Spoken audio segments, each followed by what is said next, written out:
आपने अक्सर देखा होगा कि जो भी इंसान दिल का बहुत साफ होता है, जिसने कभी बुरे कर्म नहीं किए, उसके साथ हमेशा बुरा होता है। मगर ऐसा क्यों होता है? अच्छे इंसान को ही क्यों बुरा वक्त झेलना पड़ सकता है? अधिकतर लोगों को इसके पीछे का रहस्य नहीं पता होगा, इसलिए आज हम आपको बताने जा रहे हैं कि ऐसा क्यों होता है। नमस्कार मित्रों, आप सबका स्वागत है सुंदरनाथ की महिमा यूट्यूब चैनल पर। इसका वर्णन भगवत गीता में भगवान कृष्ण ने किया है।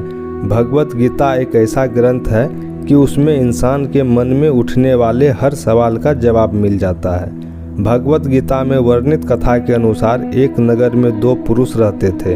पहला व्यापारी जो बहुत ही अच्छा इंसान था, धर्म और नीति का पालन करता था, भगवान की भक्ति करता था और मंदिर जाता था। वह सभी तरह के गलत कामों से दूर रहता था। वहीं दूसरा व्यक्ति जो कि दुष्ट प्रवृत्ति का था, वो हमेशा ही अनीति और अधर्म के काम करता था। वो रोज मंदिर से पैसे और चप्पल चुराता था, झूठ बोलता था और नशा करता था। एक दिन उस नगर में तेज बारिश हो रही थी और मंदिर में कोई नहीं था। यह देखकर उस नीच व्यक्ति ने मंदिर के सारे पैसे चुरा लिए और पुजारी की नज़रों से बचकर वहां से भाग निकला। थोड़ी देर बाद जब वो व्यापारी दर्शन करने के उद्देश्य से मंदिर गया तो उस पर चोरी करने का इल्ज़ाम लग गया। वहाँ मौजूद सभी लोग उसे भला बुरा कहने लगे। उसका खूब अपमान हुआ। जैसे तैसे वह व्यक्ति मंदिर से बाहर निकला और बाहर आते ही एक गाड़ी ने उसे टक्कर मार दी। वो व्यापारी बुरी तरह से जख्मी हो गया। उसी वक्त उस दुष्ट को एक नोटों से भरी पोटली हाथ लगी।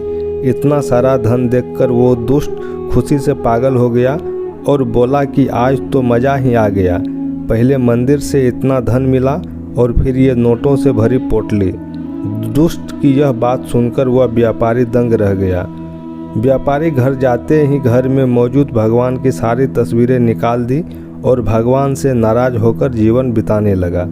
सालों बाद जब उन दोनों की मृत्यु हो गई और दोनों यमराज के सामने गए तो व्यापारी ने नाराज स्वर में यमराज से प्रश्न किया कि मैं तो सदैव ही अच्छे कर्म करता था, जिसके बदले मुझे अपमान और दर्द मिला, और इस अधर्म करने वाले दुष्ट को नोटों से भरी पोटली। आखिर क्यों? व्यापारी के सवाल पर यमराज बोले, जिस दिन तुम्हारे साथ दुर्घटना घटी थी वो तुम्हारी जिंदगी का आखिरी दिन था, लेकिन तुम्हारे अच्छे कर्मों की वजह से तुम्हारी मृत्यु एक छोटी सी चोट में बदल गई। वहीं इस दुष्ट को जीवन में राजयोग मिलने की संभावनाएं थी, लेकिन इसके बुरे कर्मों के चलते वो राजयोग एक छोटे से धन की पोटली में बदल गया।